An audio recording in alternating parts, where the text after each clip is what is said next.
Morning student, कैसे हैं आप सब। आई होप आप सब अच्छे होंगे। बेटा हम आपके हिंदी की क्लास में पढ़ते हैं आज चैप्टर नंबर 20, जो कि है बेटा निबंध लेखन, जिसको इंग्लिश में कहते हैं ऐसे राइटिंग। बेटा निबंध क्या होता है? निबंध होता है अच्छी तरह से बंधा हुआ। इसका मतलब क्या है? अच्छी तरह से बंधा हुआ।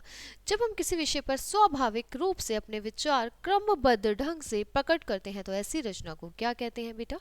निबंध लेखन। अब अच्छा निबंध कैसे लिखें, इसके लिए हमें कुछ बातों का ध्यान रखना होगा। सबसे पहले निबंध की जो रूपरेखा बना लें कि विषय की जानकारी को हम किस प्रकार आकर्षक ढंग से प्रस्तुत कर सकते हैं।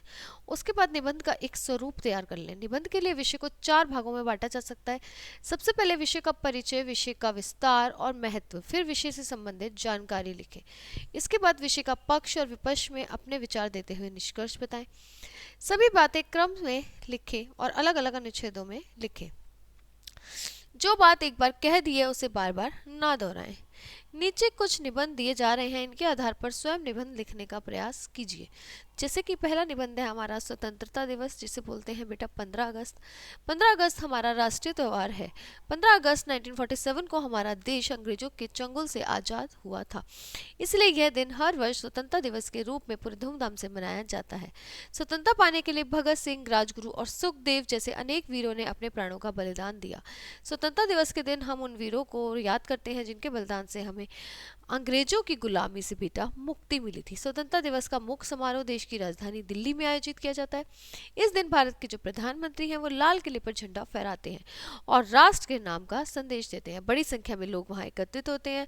रंगारंग कार्यक्रम होते हैं। इस दिन देश के कोने कोने में सांस्कृतिक कार्यक्रम का आयोजन किया जाता है और चारों ओर खुशी का वातावरण होता है। सभी सरकारी और प्रशासनिक कार्यालयों में झंडारोहण का कार्यक्रम होता है। तो ये बेटा हमने निबंध लिखा स्वतंत्रता दिवस पे, जिसको हमने सभी बातों को ध्यान से बताया, किसी भी बात को रिपीट नहीं किया, ठीक है। और हमने सही से उसकी रूपरेखा बना के उसको सही अच्छे शब्दों में हमने बताया, उसका महत्व वगैरह, परिचय, विषय सब हमने उसका बताया और निष्कर्ष देते हुए हमने उसको समाप्त कर दिया, ठीक है। अब हमारा सेकंड निबंध है अनुशासन। अनुशासन क्या है बेटा? अनुशासन का अर्थ क्या है? नियमों का पालन करना। जीवन के प्रत्येक क्षेत्र में अनुशासन का बहुत महत्व है। प्रकृति से हमें अनुशासन की सीख मिलती है। सूरज और चांद सही समय पर उगते हैं और समय पे छिपते हैं। ऋतुएं समय समय पर आती हैं, फूल समय समय पर खिलते हैं। घर, स्कूल और समाज में भी अनुशासन जरूरी होता है। विद्यार्थी के जीवन में तो अनुशासन की विशेष महत्वता होती है, बहुत आवश्यकता है। सुबह उठना, स्कूल जाना, पढ़ना, खेलना, ये सभी काम समय पर होने चाहिए। साफ सफाई रखना, शोर न मचाना, ट्रैफिक नियमों का पालन करना और बड़ों का कहना मानना, ये सभी अनुशासन के अंतर्गत आते हैं। अपने जीवन में सफल होने के लिए हमें अनुशासन में रहना चाहिए। हमें अपने माता पिता और शिक्षक के आदेशों का पालन करना चाहिए। अनुशासन का पालन ना करने वाला जीवन के हर क्षेत्र में पीछे रह जाता है और वह अच्छा नागरिक नहीं बन पाता, ठीक है बेटा। नेक्स्ट आपका आता है निबंध मेरा प्रिय खेल फुटबॉल। फुटबॉल मेरा प्रिय खेल है। ये बहुत ही रोमांचकारी और चुनौतीपूर्ण खेल है। पहले ये खेल केवल पश्चिमी देशों में खेला जाता था, अब यह पूरे विश्व का खेल बन गया है। ये खेल 2 टीमों के बीच खेला जाता है।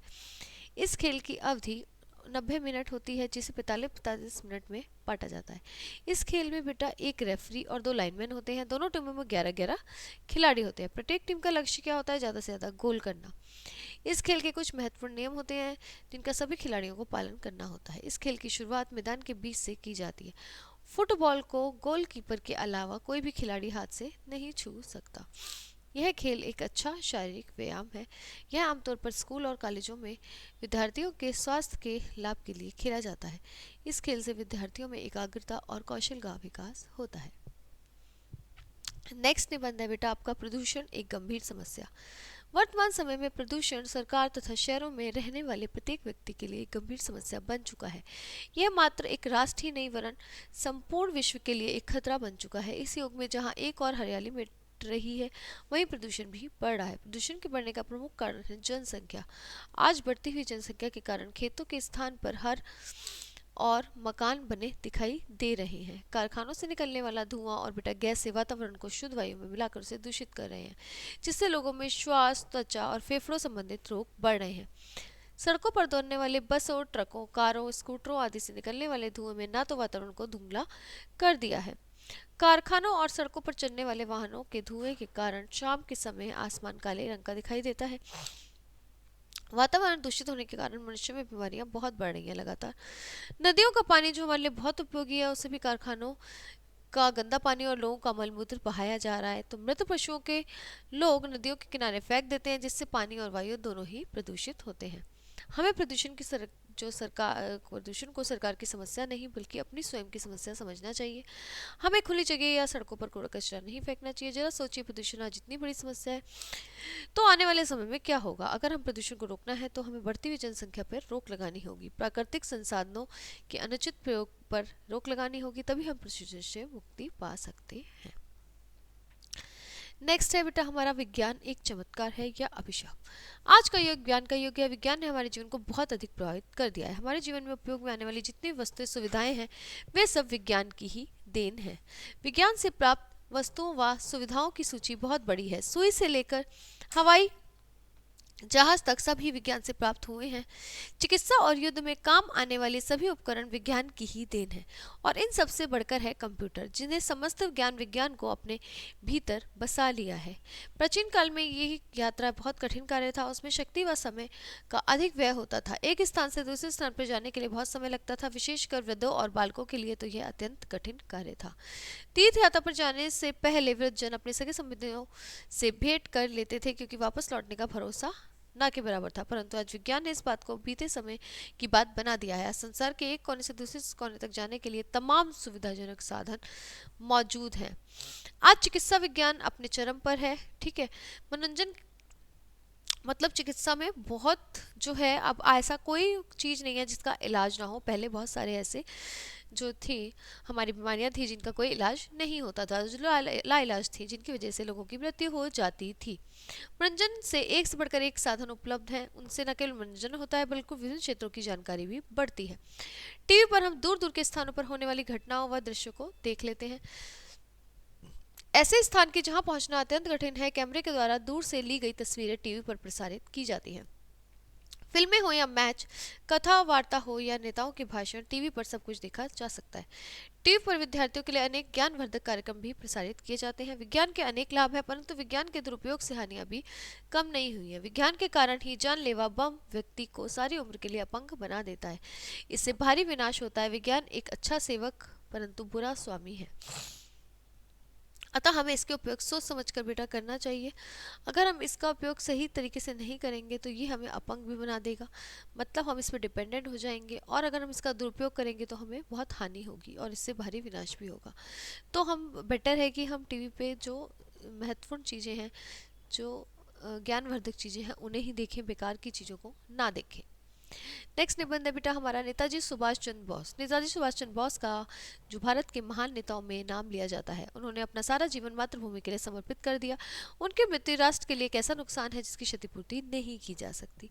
नेताजी सुभाष चंद्र बोस का जन्म उड़ीसा राज्य के कटक जिले में 23 जनवरी सन 1897 को हुआ था। उनके पिता एक प्रतिभावान और विख्यात वकील थे। उनकी माता एक धार्मिक प्रवृत्ति वाली महिला थी। बचपन से ही उनमें ऐसे लक्षण दिखाई दिए जो उन्हें असाधारण व्यक्तित्व के घोतक थे। वे अध्ययन में बहुत श्रेष्ठ थे। एक बार एक अंग्रेज प्राचार्य ने उनकी मातृभूमि का अपमान करते हुए व्यंग किया। बालक सुभाष मातृभूमि के इस अपमान को सहन नहीं कर पाया। उन्होंने प्राचार्य को पीट डाला। परिणाम स्वरूप उन्हें विद्यालय से निकाल दिया गया। कटक ने उन्होंने मैट्रिक की परीक्षा प्राप्त करी कटक से। बाद में उन्होंने कोलकाता के प्रेसिडेंसी कॉलेज में प्रवेश लिया। प्रथम श्रेणी में उन्होंने बीए की परीक्षा पास करी। तत्पश्चात वे इंग्लैंड गए और वहां कैम्ब्रिज विश्वविद्यालय में प्रवेश लिया। उन्होंने ICS की परीक्षा पास की। ब्रिटिश प्रशासनिक सेवाओं में प्रविष्ट हुए, लेकिन मातृभूमि की दास्ता उन्होंने नौकरी नहीं करने दे रही थी। उन्होंने नौकरी छोड़ दी और भारतीय राष्ट्रीय कांग्रेस की सदस्यता प्राप्त कर ली। उस समय गांधी जी ही सर्वे सर्वा थे। गांधी जी अहिंसा की नीति में विश्वास करते थे। सुभाष इस नीति में विश्वास नहीं करते थे, क्योंकि वह कांग्रेस के फॉरवर्ड ब्लॉक से संबंध थे। सन 1929 में वह कांग्रेस के अध्यक्ष निर्वाचित हुए, किंतु गांधी जी से मतभेद होने के कारण उन्हें यह पद छोड़ना पड़ा। द्वितीय विश्व युद्ध के दौरान अंग्रेजों ने उन्हें जेल भेज दिया, लेकिन वह वहां से बच निकले और जर्मनी चले गए। हिटलर ने उनका स्वागत गर्मजोशी के साथ किया और हर संभव सहायता देने का वचन किया। उन्होंने आज़ाद हिंद फौज की स्थापना की, जिसमें भारतीय युद्धबंदी और सुदूर पूर्व के निवासियों को शामिल किया गया। उन्होंने नव गठित सेना को प्रशिक्षण दिया। जापान की मदद से उन्होंने अपनी सेना को आधुनिक शस्त्रों से सुसज्जित किया। यह सच्ची राष्ट्रीय सेना थी, क्योंकि इसमें देश के सभी धर्मों से संबंधित सैनिक थे। इस सेना के सभी सिपाही अंग्रेजी सत्ता से भारतीय स्वतंत्रता प्राप्त करने के लिए अपने प्राणों की आहुति देने के लिए तत्पर थे। इस प्रकार एक वीर आत्मा ने अपना जीवन मातृभूमि के लिए बलिदान कर दिया और शहादत प्राप्त की। वह अक्सर कहा करते थे, तुम मुझे खून दो, मैं तुम्हें आज़ादी दूंगा। वह एक चमकते सितारे और भारत माँ के महान सपूत थे। ऐसे थे हमारे सुभाष चंद्र बोस। नेक्स्ट है बेटा हमारा कंप्यूटर। कंप्यूटर आपको पता ही है, हमारे जीवन का महत्वपूर्ण अंग बन गया है। जीवन के सभी क्षेत्रों में कंप्यूटर का प्रवेश हो गया है। विज्ञान के इस युग में कंप्यूटर की उपयोगिता बढ़ती चली जा रही है। विद्यालयों में प्राइमरी कक्षाओं से कंप्यूटर की शिक्षा दी जाने लगी है। अब कंप्यूटर अत्यंत उपयोगी साधन बनता जा रहा है। कंप्यूटर के आविष्कार ने आज साधारण से लेकर उच्च व्यक्ति तक को प्रभावित किया है। कंप्यूटर वास्तव में है क्या? यह एक यांत्रिक मशीन है। यह अत्यंत तीव्र गति से कम समय में अधिक से अधिक काम कर सकती है। गणना के क्षेत्र में इसका विशेष महत्व है। चार्ल्स बेबेज सबसे पहले आविष्कारक थे, जिन्होंने गणित की गणना के लिए यह मशीन बनाई। कंप्यूटर मानव का एक सहयोगी सेवक है, जिसे मनुष्य जितना और जैसे गणना काम करने को कहता है, ये उतना ही वैसा ही जो काम है वो कम समय में पूरा कर देता है। कल कारखानों, व्यापारिक संस्थाओं, रेलवे स्टेशन, हवाई अड्डों, अस्पतालों और शिक्षा जगत में कंप्यूटर का भरपूर प्रयोग हो रहा है। बैंकों के कामकाज को कंप्यूटर ने अत्यंत सहज और सटीक बना दिया है। समाचार पत्रों एवं पुस्तकों के प्रकाशन में इसका पर्याप्त प्रयोग किया जा रहा है। कंप्यूटर संचार का महत्वपूर्ण साधन है। कंप्यूटर नेटवर्क ने विश्व के समस्त देशों को आपस में जोड़ दिया है। इंटरनेट द्वारा कंप्यूटर से कहीं भी संदेश भेजना और प्राप्त करना बहुत सरल है बेटा। अब कार्यालयों में फाइलों के ढेर लगाने की आवश्यकता नहीं है। छोटी सीढ़ियों में हजारों सीडी रखी जा सकती हैं। चिकित्सा क्षेत्र में कंप्यूटर वरदान बनकर आया है। रोगों का निदान करने, शल्य क्रिया करने तथा अंग बदलने में कंप्यूटर बहुत सहयोग करता है। सच में आधुनिक युग में कंप्यूटर के सहयोग के बिना जीवन की कल्पना करना असंभव लगता है। नेक्स्ट है बेटा आपका बढ़ती कीमतों की समस्या। भारत में मूल्य वृद्धि के तथ्य ने हाल ही में विश्व व्यापी सापेक्षता प्राप्त की है। यह समस्या अनेक वर्षों में चिंता जगाती रही और सरकार के लिए मूल्यों को स्थिर रखना कठिन रहा है। बढ़ती कीमतें निर्वाह व्यय बढ़ाती है, श्रमिक असंतोष को जन्म देती है, धन वितरण में असमानता पैदा करती है, लोगों की बचत शक्ति को पंगु बना देती है तथा निर्यात पर कुप्रभाव डालती है। उत्तरोत्तर बढ़ती कीमतों में भारत में निश्चित आय समूहों तथा समाज के कमजोर वर्गों के लोगों के जीवन स्तर को बहुत क्षति पहुंचाई है। मूल रूप से बढ़ती कीमतों की समस्या जो है बेटा वस्तुओं को खरीद के लिए अत्यधिक धन होने की समस्या है। उनके कारणों में दोषपूर्ण नियोजन, बढ़ता उपयोग, घाटे की अर्थव्यवस्था, बहुत ज़्यादा उस अर्थव्यवस्था की ओर बहुत ज़्यादा झुकाव, गतिशील मूल्य विनिमय नीति का अभाव और अंतिम किंतु महत्वपूर्ण जमाखोरी और मुनाफाखोरी जैसी समाज विरोधी प्रवृत्तियों का शामिल होना। जब तक इन क्षेत्रों के अभाव दूर नहीं होते, कीमतें स्थिर नहीं हो सकती। आवास समस्या जैसी नई समस्याएं भी आवश्यक वस्तुओं की कीमतें बढ़ाती हैं। उत्पादकों का कहना है कि कच्चे माल की कीमतों में वृद्धि हुई है, इसलिए लागत मूल्य में भी बढ़ोतरी हो रही है। इसी तरह जो लोग कर चोरी, जमाखोरी, मुनाफाखोरी या ऐसी अन्य भ्रष्ट कारगुजारियों से धन जमा कर लेते हैं, अपने इस धन को उपभोक्ता वस्तुओं पर गलत ढंग से खर्च करने के अलावा कोई अन्य रास्ता नहीं पाते। दूसरी ओर करोड़ों पर नीतियों ने भी कीमतों को रोकने के बजाय उनकी तीव्र वृद्धि को उकसाया है। आयात कर, सीमा शुल्क व बिक्री कर का कीमतों पर बहुत प्रभाव रहा है। जब तक कि युद्ध और अकाल जैसे प्राकृतिक आपदाएं बाधा न डालें, उपयुक्त कारकों को इस प्रकार नियमित करना चाहिए कि कीमतों पर उसका प्रभाव नियंत्रित सीमा में रहे। वास्तविक सुधार तो तभी आएगा जब जनता समाज विरोधी तत्वों को अनुचित लाभ उठाने से रोकने के लिए सरकार का साथ देगी। जब तक हम भ्रष्टाचार, चोरबाजारी, कर चोरी, तस्करी और अन्य कदाचारों को अनुमोदित करते रहेंगे, कीमतों की उत्तरोत्तर वृद्धि को नहीं रोक पाएंगे। तो बेटा कीमतों की जो बढ़ती समस्या है उसने बहुत ज़्यादा जो है इस देश में बहुत परेशान कर रखा है।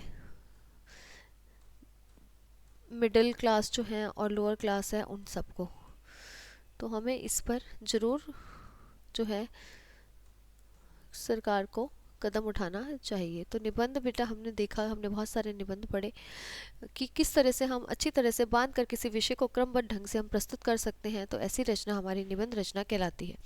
तो अब आपको क्या करना है बेटा, और निबंध की प्रैक्टिस करनी है, ज़्यादा से ज़्यादा ऐसे राइटिंग की। You have to do practice more at home. ठीक है, ये आपका हमेशा हर क्लास में काम आएगा, बड़े होने तक आपका हर क्लास में ये चलता रहेगा। निबंध लेखन बेटा, व्याकरण जो होती है, ग्रामर होती है, वो आपका बहुत इंपॉर्टेंट पार्ट होती है। क्यों? क्योंकि उससे क्या होता है, हमें लिखना, नियमों की जानकारी, किस चीज़ को कैसे प्रस्तुत करना है, वो सब हमें आता है, in English also, in Hindi also. So do well, prepare well. Okay, so this class is over here, now is in the next class. तब तक के लिए bye bye, have a nice day students, bye.